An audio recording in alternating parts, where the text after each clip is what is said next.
Hey everyone, welcome in. We're going to give it about 30 more seconds for people to join the webinar. So get comfortable, get a glass of water or something, and we'll get started very shortly. Thank you.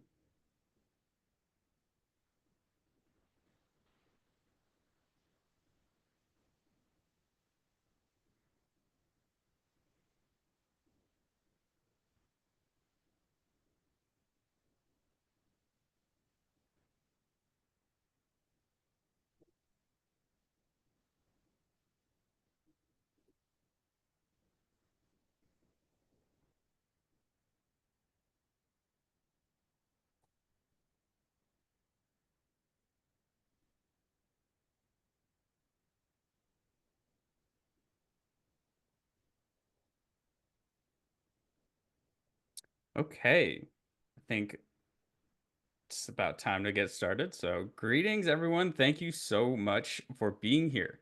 My name is Christopher Diego, and I help with community engagement at Wacom.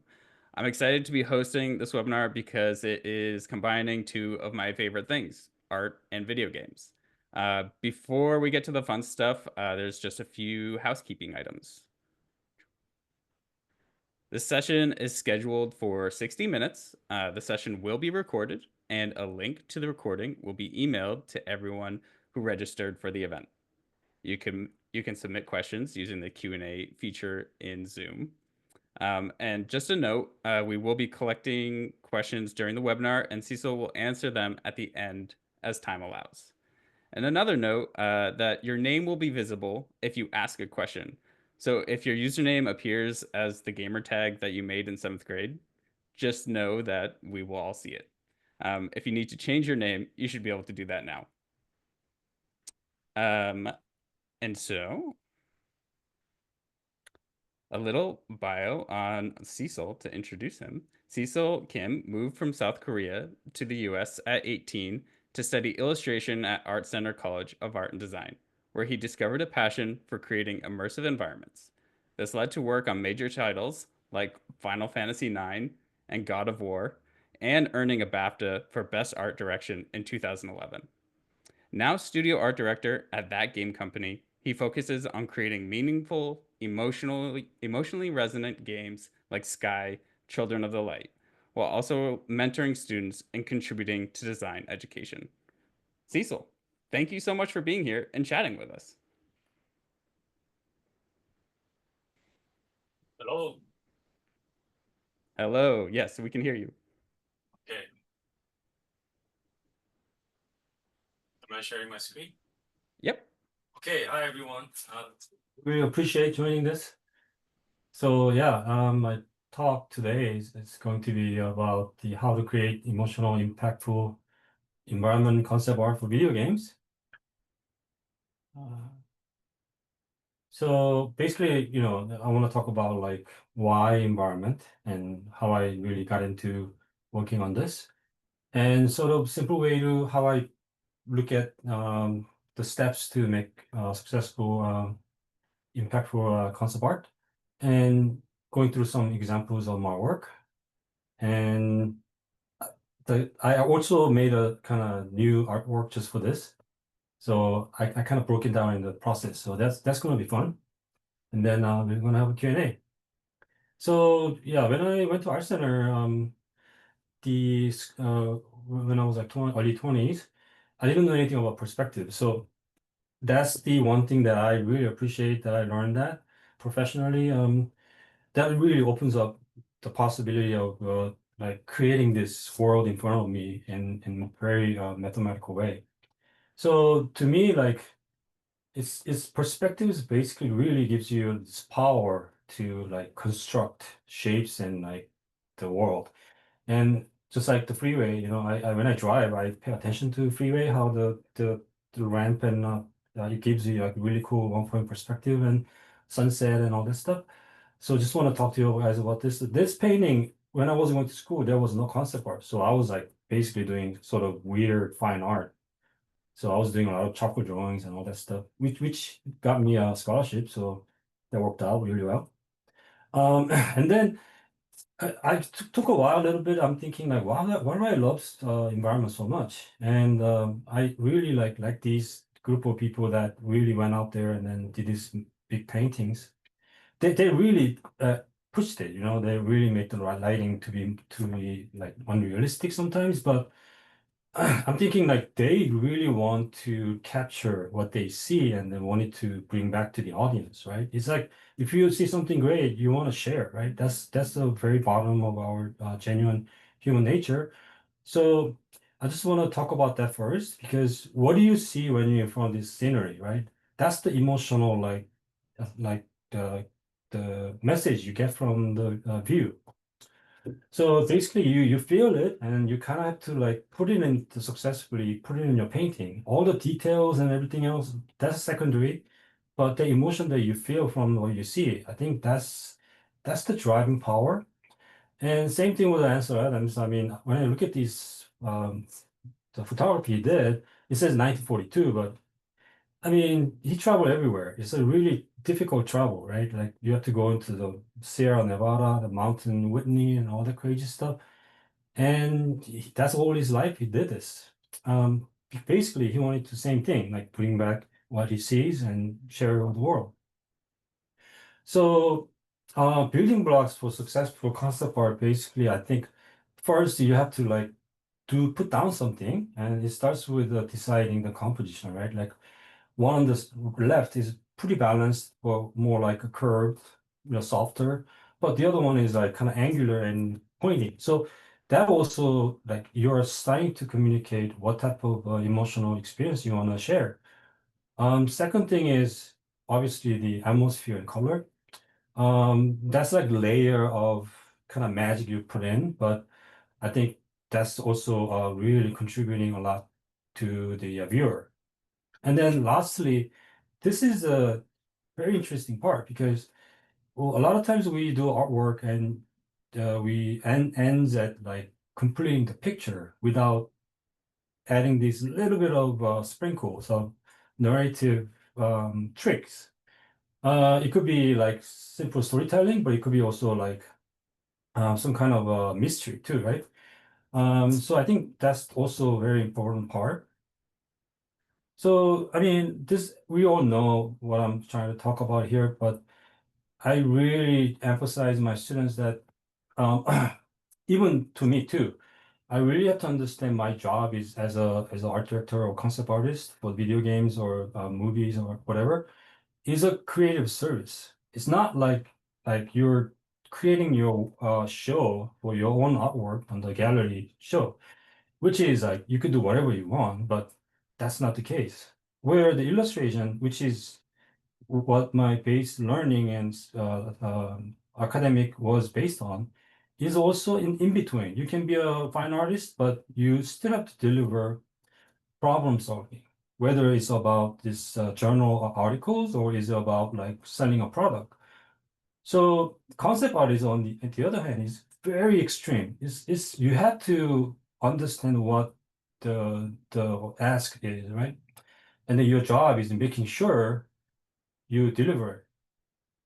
There's a constant iteration and feedback and process. So that image on the top right, that's something my studio had told me when I was working at Sony. She said basically like, Cecil, you need to be like the cinematography for film directors. You have to look through his eyes and you have to understand what he wants and control the lighting and colors and filter and reprocess. So going back to service nature of our job, I think what I want to ask you guys, I ask myself every time I work on something is, what is the theme? What is the main goal, which is the experience? Because you cannot really accomplish a lot of things in one image. So here are a few examples. This was one of the game pitch artwork that I did, but this game was going for a new console and was pretty big scope. So they want me to put a lot of details and making sure this feels like exciting place where a lot of like vehicles go out on missions and like adventures and come back. So I had to take a different approach, like just really needs to make this place like cool, but real rugged and more industrial. And this one is VR game. So a lot of graphics requirement is quite limited. So we have to think about like how to make the geometry is a little simpler, and also all the draw calls and all that stuff really limit us. So it's the early VR days. So but I wanted to focus on the shapes. But also, this is a alien planet, so something needs to be fairly odd, right? And then this one is another pitch artwork, but this one, the game idea was basically on time traveling and also like witnessing this rapture throughout different area, and it caused resulting angels and demons war. So I did this really quick, but my version of rapture is like this kind of big like creatures that are moving around, but inside there's a people inside. And this is also same artwork that from the same project, but what's going to happen? How do we imagine like angel versus demon of fighting in an epic scale? So I was thinking this how like the center is the demons, but outside is more like oh no, it's the other way. So the center is the angel, but outside the demons are kind of closing with this their special like shield or something. And then sometimes we also have to excite the team when we talk about main location, right? So God of War, we did a lot of these new area exploration. I really enjoy this process because there's not much limitation, and just impossible is the right way, so that team can think about like, is it worth? Can we do this, right? So like a lot of times we play video games because of there's a wonder, right? There's like things that are not doesn't exist in the world, but you want to know because you know for sure it has a meaning for it, whether it's like it's about a special god or something hidden inside this place. So this one is actually he's guarding these Leviathan creature back then. Yeah. And also, we're also playing with some of the new boss ideas, and this is also one of the Orion, the god, not god, the creatures. And we're talking about having them as a almost like frozen like statue in the forest. So when you play through, like you don't know they're actually alive, but they will start moving and all this. So this one, I really like this one because of the pose that I was able to create. Because, like Frank Frazetta, for example, I think understanding the human gesture and then the dynamic of the pose really works on these emotional side things too. And then, of course, there's so much artwork we have to do for actual gameplay. So in this case, the Kratos are like running through these scroll, but we came up with the idea that Izumi Rano, a good friend of mine, he did the mural paintings, but we're thinking like, what if he's running through this mural? So you have to highlight this mural, and it has to be believable that suddenly there's a mural wall in between these buildings. And obviously, it's there's a war is happening in the background, so I just put a bunch of fires in the background. So there's a different like purpose. Um, when you get to the production artwork, it's all about information. So you have to really understand the what needs to be answered, and eventually this needs to be built in model, right? So it's more like detail approach. And then here, that VR game I briefly talked about earlier. This was a kind of side project, but I did it with a good friend of mine, Jonathan Hawkins. It's a VR game, so you're quietly going through these unknown planet, but things are familiar but weird. So that was the kind of the goal that I wanted to hit. So bottom, you have to look at the trees, but certain perspective and lighting and but still, it has to keep it everything very simple to be able to model everything for 3D, the VR engine. And then top is just one of the hallway that I have to do, and that's been used for longer traveling space. So color drives emotional tone and mood. Yeah, I think the games are a little different from animation because animations color is so important, right? Like you've seen many like color keys done by Pixar artists or Disney, because the colors are basically like it's the story. But where video games, we are allowed to change colors and we have more controlled colors in engine. So it's not like this is the color we want and definitely lock it and go move forward. Game is a little more flexible. But when I joined that game company, a lot of things changed because that game is a lot more simpler and stylistic look. So here's a couple of examples. Like one is like underwater discovery or new level, and then one on the right is also one of the pitch on this floating levels.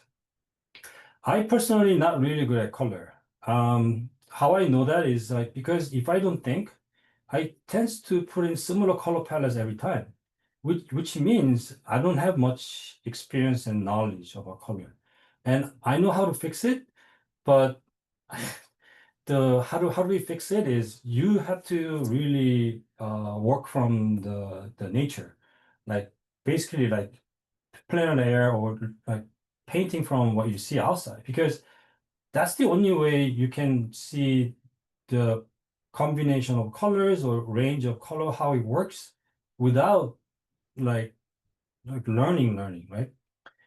By observing these color changes in the lighting in the outside, you naturally you build so much library. So I skipped that part. I mean, I did a little bit at the school, but after I was working in the games, it's just computers and just fantasy stuff. It's also has a different color approach. So I start to realize now, I mean, maybe I should start painting more often. So this one is a very festive place. So the whole goal of this painting was to, hey, we need this area where fans are get together. Should feel like a very festive and main street from Disneyland. So I also did this painting. And then this is also one of the game level pitch I did for the indie game. But they asked me to really focus on the lighting. Feels like lighting is inviting you and you want to just walk in because of its pulls you in.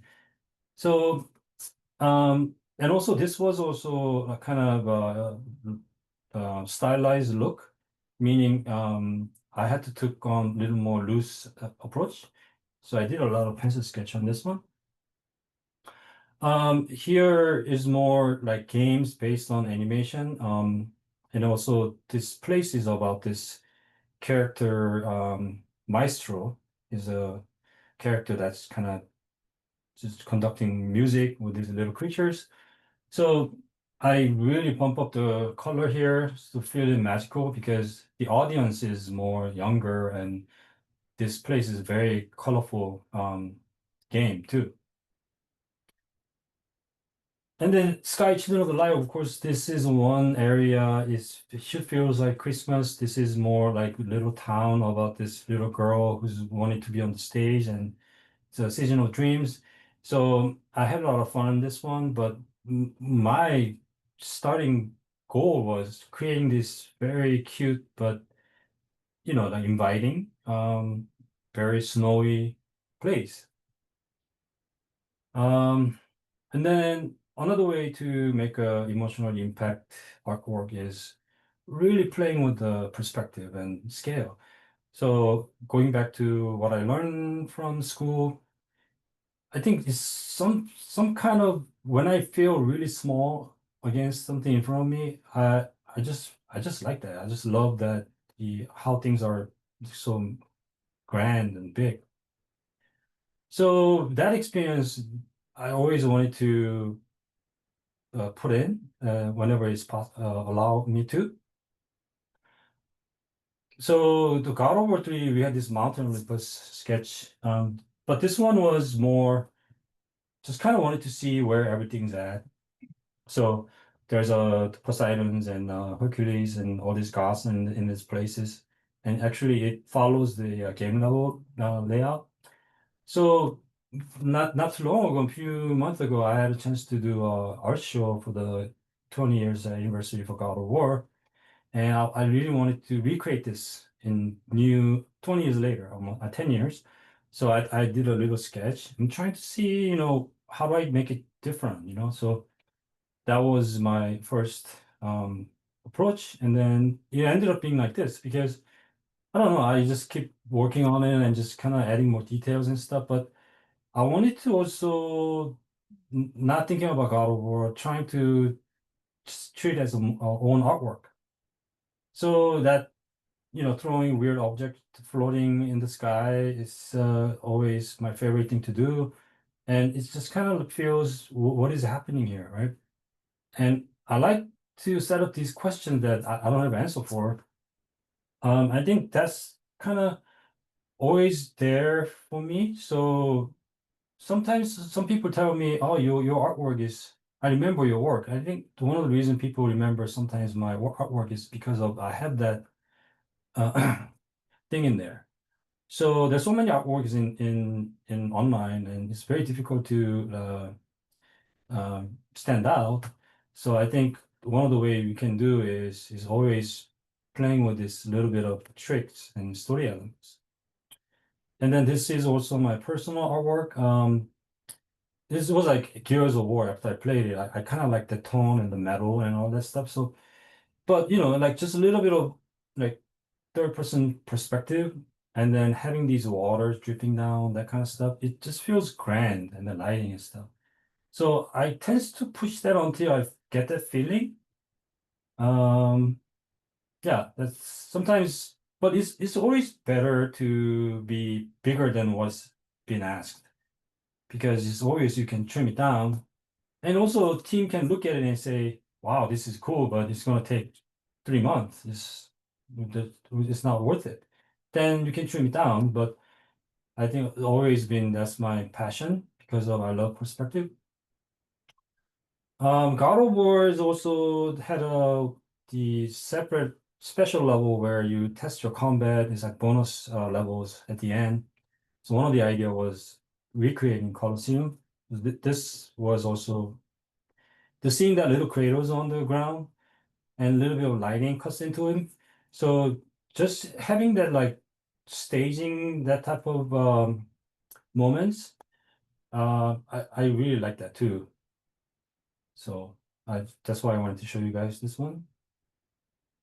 Here's when we working on the God of War 3, um, we don't want to do Hades with fires and just, you know, lava, everything. So one of the idea was going into more colder approach, but the other approach is like just kind of like just pain and suffering is everywhere. So I started this little small sketch of bodies, like kind of like doing weird things, but I tried this massive open space with this just tormented souls.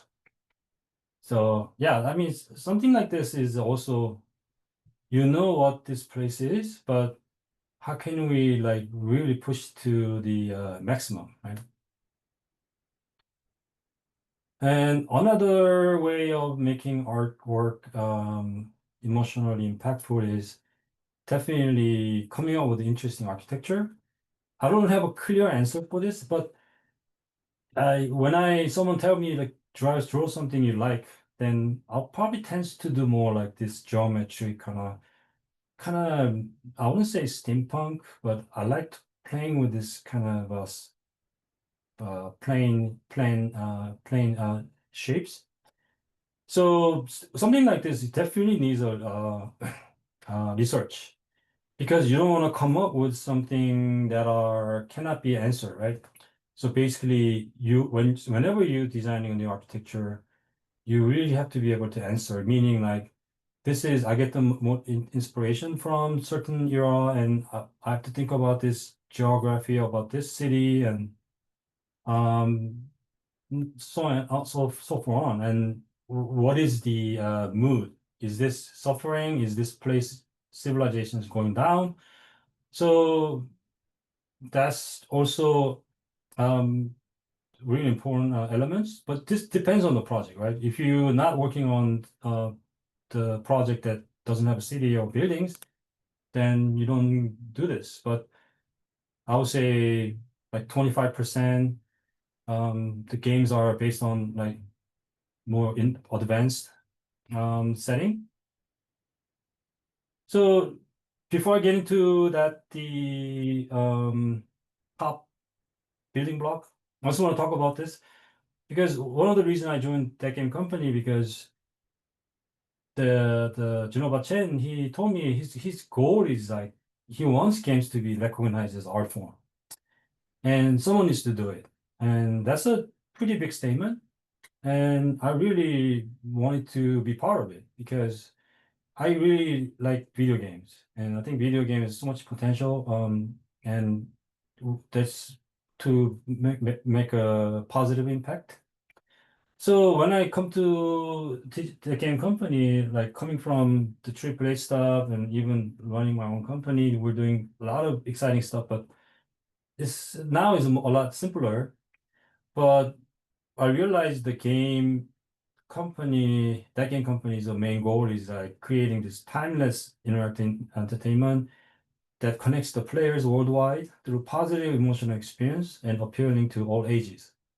So the timeless means it's not about the always hitting this most advanced graphical presentation. Timeless means like just like old Disney animation, right? It stands against time. So, okay, I understand that. And then the positive emotional experience, that's the very interesting part because a lot of times when we design art or video games, what is it's hard to draw the line. And when you know everything is supporting to drive players to have an emotionally a positive connection with other players, it really help us to like understand. So new game ideas or where new um, sort of gameplay ideas, we can clearly understand, is this what we need, right? And appeal to all ages also allow us to kind of hitting that wider range of the look and art style. So there's a flower, flow, and journey and sky. So um, yeah, I mean that's why I think my work recently has been more about this. What is the emotional appeal that I'm trying to create before I do my work, right? So yeah, that's the huge change that happened to me. And then the last thing, so narrative, what makes us feel alive. So basically like add drama or mystery. It's a little sprinkle of storytelling. So the Mark Tenzi, I really like his fine artist paintings. There's one in the Broad Museum, so I get to see close and also New York. Um, he does this interesting kind of a hidden message in a pretty like epic setting. So I I I really like this sort of creative approach. Where you look at it and you kind of think, makes you think about what he's trying to say, not in an abstract way. It's very clear. Like there's a rocket going up and there's planting a tree, and what is the face expression of these people, and what is happening, and why the rocket trail looks like a tree. So there's a lot of these things that he's playing, and I think this is what can elevate our concept art to be more remembered. And then another artist I really like, I learned about this artist when I was studying illustrations because that was like early 90s. So that's still like big movement and like successful illustrators we looked at as admire them, especially in the editorial space. So his artwork is he does a lot of book illustrations and also editorial. It's all about like supporting the story and also like the journal and articles. Yeah, it's a really simple abstract shape, but there's things that are kind of like hidden in here too. Um, like this one, like it's he until I read his title, I'm like, what's happening? How is he gonna paint that, put put touch that canvas from there?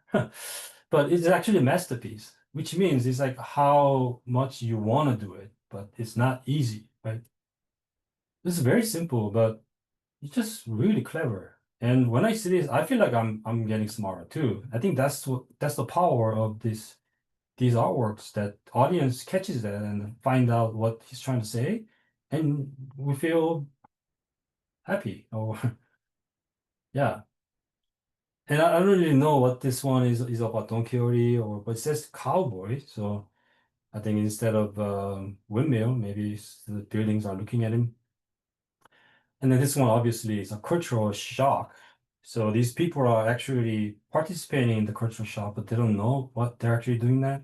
What's going to happen to this guy, right? And then this is my the exact setup that I looking at right now. So yeah, I do a lot of digital drawings now because Tech Game Company requires me almost think as a designer too. So rather than working on full on paintings, a lot of times it's like idea sketches or storyboards. Um, because it's not like we're not designing a combat game or we're not designing a shooting game. So the gameplay is very open. So the only way to explain that is just two things, like suggesting, inspiring the game designers, and the second thing is building the world look of it, right?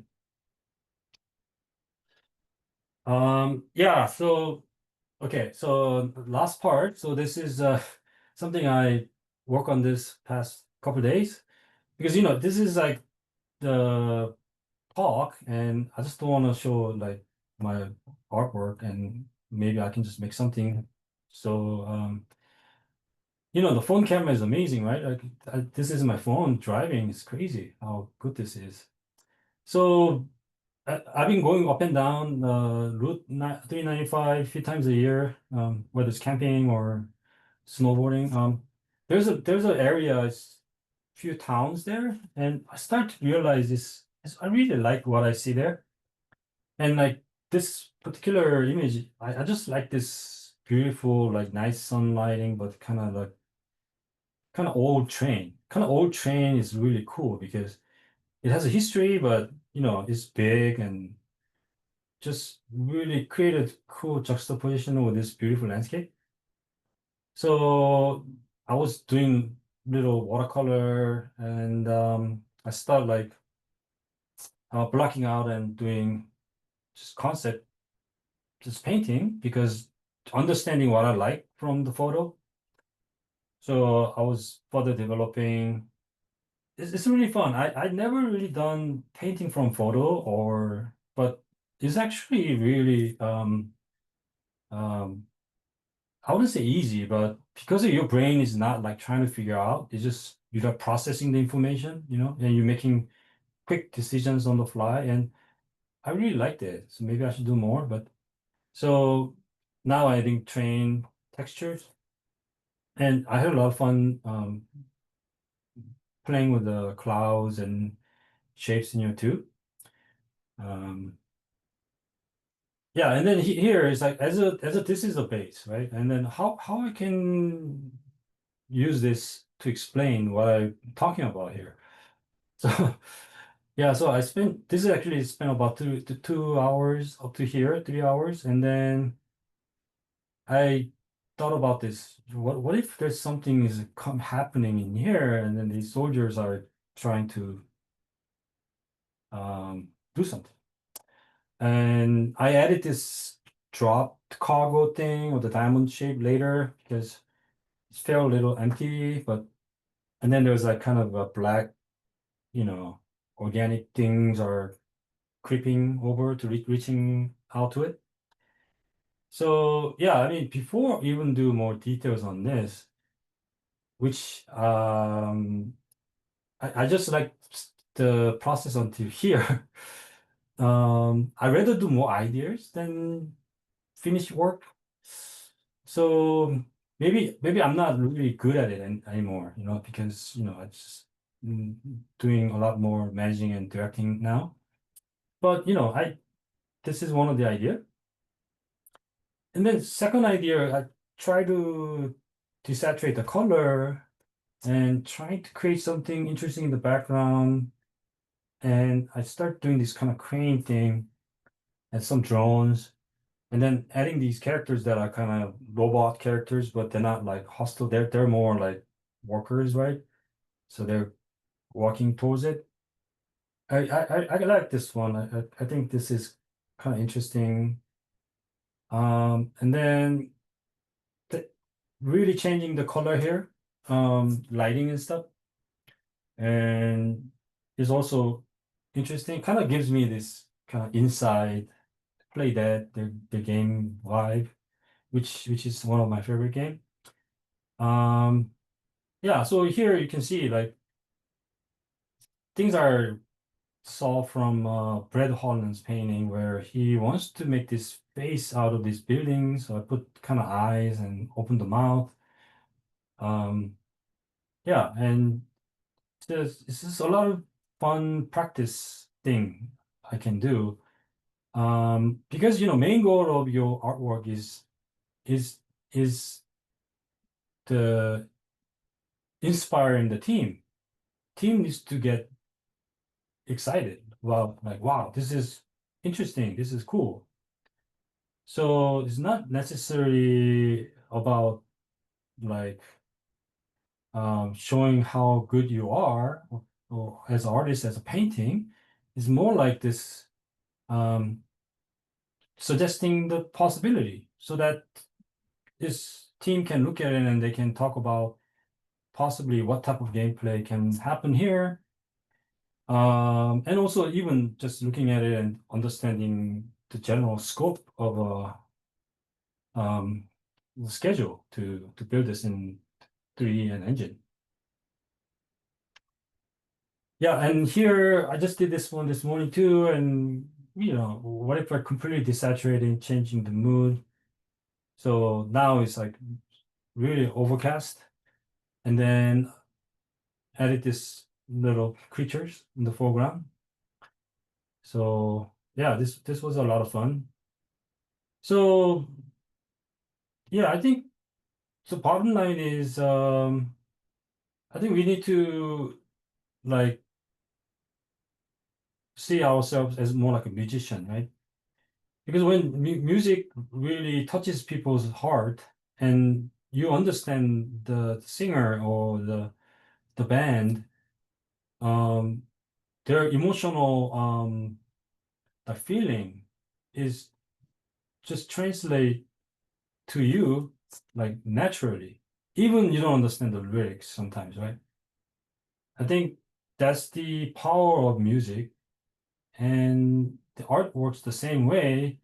But because of we are so tuned into like making it look good and um the sort of what is popular, what is working and now. But things are changing, and always that emotional the communicating that to the viewer. I think that's something really we can always think about because that's what makes the artwork powerful and inspires the team. And it can work many ways, right? You can work for scary horror games to friendly casual games, but there's always music to it. And it comes from the concept art. Concept art is the art direction. Concept art is the world building. Is everything. So that's why I want to talk about this. Yeah. And yeah. I think that's everything. I went pretty fast. Thank you. Thank you so much, Cecil. That was amazing. We didn't have the chat feature open in this webinar, unfortunately, but people Yeah. were using the Q&A feature just to some people were like, "Hey, I don't have a question, but this art is beautiful," and so that was like an testament to how great the presentation was. So thank you so much.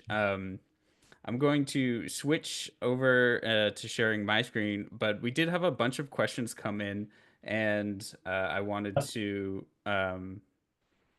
also remind everyone that you can ask questions now as well. But here's an easy one to get you going.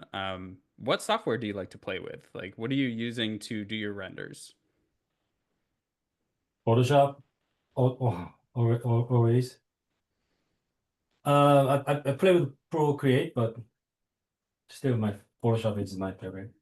Photoshop. Mhm. Yeah, great. Um, Yeah, and thank you everyone for submitting questions already. There was a ton, so I'm going to. Oh, here's a good one. So, in some of the images that you shared, there were like a lot of landscapes, obviously, but some of them had characters in them and some of them didn't. So, was asking, how do you approach fitting a character in a setting? Do you create a background first and then the character, or is it a different process? That's a very good question. I usually put after. After. Yeah. So I guess in my mind, it's not never about the character. Its character is basically me first, right? Because I want to see what I want to create. So once that's established, and depends on the lighting and shapes, I find a good spot to place the character without changing the composition. Mm, And then if there's no character, then that's also like really fun process because I get to play with different characters. But if this is game about God of War, I mean the artwork for God of War, then I don't know how many times I drew Kratos, but you just put Kratos, different pose. Yeah. just just very casually just put Kratos in there. Yeah. Yeah, no, It's that's great. always heroes are always kind of ready to fight. Um, if there is no character, I would still place something, but it really helps the scale and definitely the that completes the emotion, right? Whether the Mhm. character is like kind of intensely standing or he's more like it says a lot about that situation. So Sure. So use the character as a narrative piece. oh yeah, it's really Yeah, important. Even though you draw really small, you have to have a good understanding of anatomy and then the pose, right? Because if that's a stiff and something's weird, the whole image gets ruined. Yeah, totally. so that's really important step. Must know anatomy even if your character is just a few Oh, pixels tall. yeah, yeah. Here's another question from Ty Porter. What was your experience like working on Final Fantasy IX versus more recent Western environment design for games? Are there significant changes in workflow, deliverables, or aspects that help you succeed in the game's vision? You know, eh, but Final Fantasy, I wasn't exposed to like other side of the project too much, right? I didn't even know how big scope that project is. And there's so much going on with the story development, character development, but I'm more in this kind of world building, right? So that allows me to just focus on that. But now I'm more exposed to everything. So there's more things I worry about or curious about. That's the difference. And it really depends on the communication. So you cannot really work at a company like that game company if you just want to silo and just do. I think you need Sure. to really like reach out and communicate. And where Final Fantasy is also, I was working with team from Japan, so everything is kind of limited communication, right? But yeah, I had a lot of fun because I was just doing that one main location, like hundreds of drawings. It's a really interesting time because everything is old. I mean, you're looking at the CRT TVs with there was no Maya using the Silicon graphics. Sure. You're talking about different time. Yeah, yeah. Do you remember when Final Fantasy 9 released? 2000. 2000. Yeah. Okay. All right. 25 Um, ago. do you have a favorite Final Fantasy game? Oh, I mean, I only played 7 from start to finish. Sure. Okay. So That was the that correct answer. Um, yeah. But I like Final Fantasy Tactics more than anything. oh, okay, That okay. was yeah. Here's a question from Anjan Kola. Sorry if it's mispronounced there. Cecil, if you had to pick a favorite type of game setting from an art perspective, what would you choose? For example, steampunk, outer space, nature-oriented, etc. Wow, it's a hard answer. Definitely not steampunk because this Not steampunk. done so many times in game. I mean, I think anything is exciting. Like if the the the world is very defined, then you can go deeper and deeper. Even like South America or even like Russia, for example, right? There's brutalism that because I teach too, and I'm having so much fun teaching this indie game world building class, and everyone is making their own games, and I'm pushing them to come up with this unique setting, and I learn a lot from my students, and there's really something fascinating about this the brutalism or even Bauhaus, that type of stuff. But and also like like um any like oh yeah, and then like Himalaya, like Nepal and stuff, which is Sky was sort of inspired by the Bhutanese architecture there too. So yeah, I don't like future too much because there's so much that we still haven't explored yet. Sure. Yeah, that's a tough question. But thank you. Uh, there was like a couple questions, and I know you kind of talked about this when you did that painting just for this presentation, which thank you. You said that you did a painting for this, but I didn't realize you were going to have like 4 different iterations of it. So that was incredible to see. Um, Yeah. when using photos, this is another question from GE. When creating values, lighting, shadow, color tone, mood, etc., um, when using photo or image references, how do you know what to include for those images to create a new artwork that is unified? That is a really good question. So like colors, I try to be more truth to what I see. But when it comes to shape, that's where I play more. Like for example, tree as a you take a realist approach, it's not that fun, it just becomes very busy and messy. So that I play with the shapes, clouds definitely take shapes. Um, but definitely color, I learn a lot from what I see. But what I try to avoid is not using too much dark. Like I think that's the challenge, right? I think whenever I see people with really good colors, I kind of see the pattern where they don't really use dark colors, Hmm, and they either use complementary colors or different colors to kind of like. So for them, is like dark shadow is also opportunity to use colors, where we are just creating out of our head and the image. Shadow is dark, right? So that's the challenge. Yeah, colors really unify things. yeah. Yeah, that makes a lot of sense. Which is funny. You said you're not very good with color, but Uh, but you're like, yeah, focus on color. That's great. yeah. Which Either, but I have a lot of fun when colors are based on like imagination, right? Like super like fantasy stuff. I have a lot of fun. I can come up with very interesting colors, but in between, right? Realistic and that sometimes I struggle, Sure. but yeah. Thank you, everyone, for asking so many questions. I am just flooded with questions over here. So I'm trying to pick out some good ones here. They're all great. What is your favorite part of the creative process? That's from Julia. Favorite part of creative process? Obviously, the first 30%, I would say.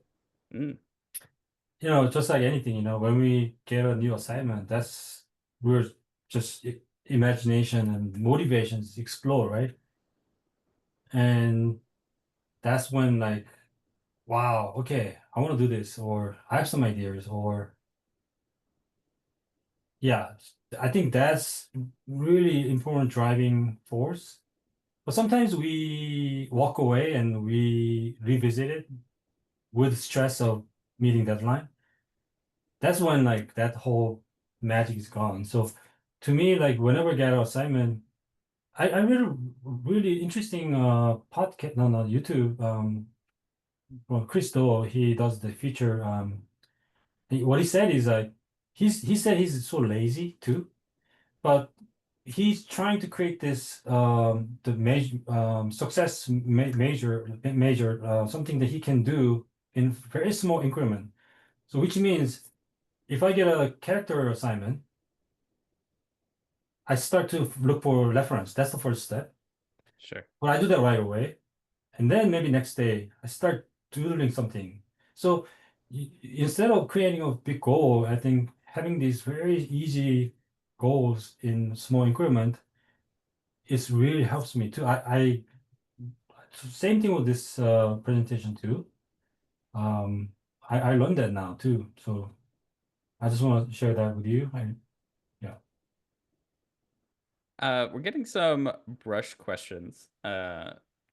Classic. So like brushes, do you have art packs for sale? Do you use any specific brushes in Photoshop that you can share? Do you create your own brushes? I'm not that technical, so I only use like few brushes. Mm-hmm. And even though I get a set from friend of mine or other artists, I don't use them much. So yeah, I mean I can zip it and share it with you guys after. I don't mind. Yeah, that would be great. We could, if you have anything to share, we could probably Yeah, include that in the email that goes out to everyone who registered. right. So like basically it's the just kind of like texture brush and then round brush and then with more like a chalk brush where I can use for drawings. Oh, very cool. Yeah, but I draw a lot with the lasso tool. Lasso tool. Yeah, lasso tool is my thing. Lasso tool is great. I see that a lot in concept artists. And going back to your previous answer, I've talked to other concept artists before, and you said your favorite part of the process is like the first 30%, where I think for a lot of artists, that first 30%, it's hard to get over that blank canvas. Like you just stare at a blank canvas for a while. But concept artists are like just ideating and creating new things in their mind and like trying to get it out. And it's really great. Do you ever post like process videos or speed paintings, that type of thing? I like to. So yeah, I should do that. Please. I mean that's two reasons. One is mainly for me to be happy. I mean, so nothing brings more happiness when you done with something, right? I think that's the challenge part. I mean, if you sit on one painting too long, it's just tiring. I think that's why like small practice or speed painting that keeps you going. And Hmm. I mean, I really appreciate doing this talk because it allows me to do more like that. So To yeah, sit back and reflect. Yeah. Yeah. Um, Let me pick a couple more here. We are coming up on time. We probably have time for a couple more questions here. Hmm. Um, what resource or method do you recommend for architecture research and inspiration? That's also a very good question. That's from her. Thanks for that question. I mean, just to Google search, but Pinterest also gives you a lot. Pinterest. Great. Yeah, but as far as architecture, I think the architecture, especially when it comes to games, it's also about understanding the materials. Um, because, creating architecture as a concept is one thing, but when it gets put into the game, it's inside of a certain area. And we spend a lot of times understanding what materials are available and why people use this material and why they use certain patterns and why do they spend time creating this detail versus something temporary treatment. So it's a lot more than just architecture style. So if you approach from that direction, I think it's even you can come up with quite different concept using same motifs. Yeah. And sometimes I look at the world map and thinking, what has not been done, Or what's the new now? It's Like, hard. well, there's so many places, like yeah. Even Polynesian is different part of islands, different places. Well, how about we mixing those two together, you know? Totally. That Um, is very fun process of the working in game. Oh, well, I was going to be slightly selfish, but I feel like this is a good segue into a question that I had. Mhm. Is like, how much do you change? You are the environmental painting guy. Like, if you want like an incredible sci-fi landscape, I feel like we go to you. But like, so how important is it to change your physical landscape and environment to your artwork? Like, Um, is traveling a big inspiration for you? so I mean, I'm not following the question clearly. Sorry, that was like a long-winded question. Do you get inspired by traveling and seeing new environments?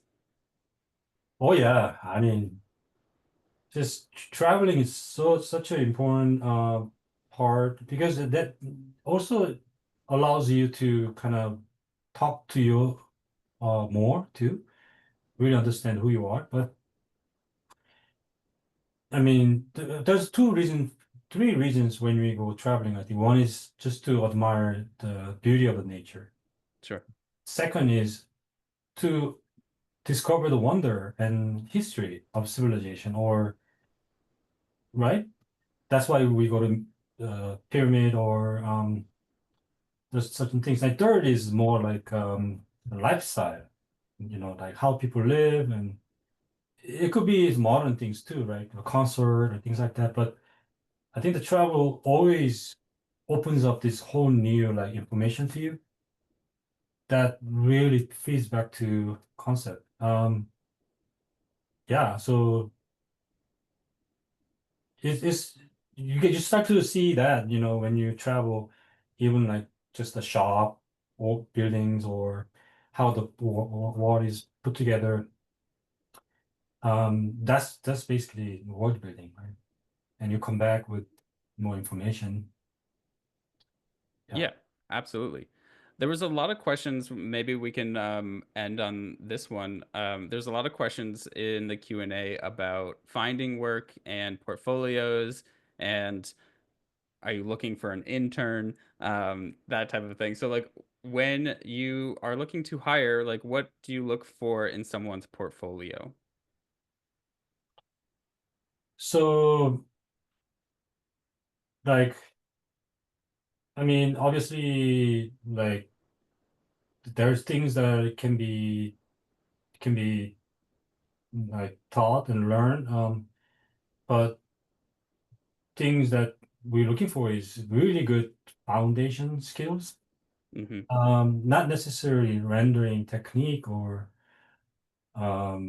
finish, polish is important, but if the drawing and proportions and anatomy is almost like, oh, this person can draw anything, right?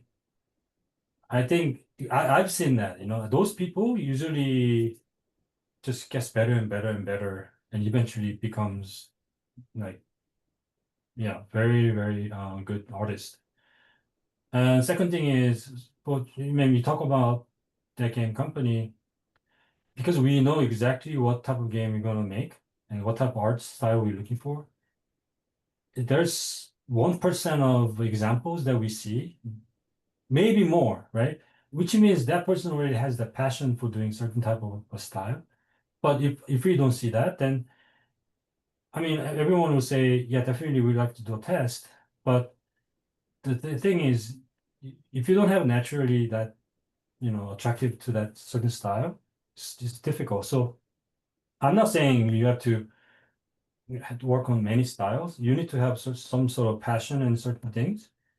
But if you also have the very strong foundation, which is drawings, that also helps a lot too.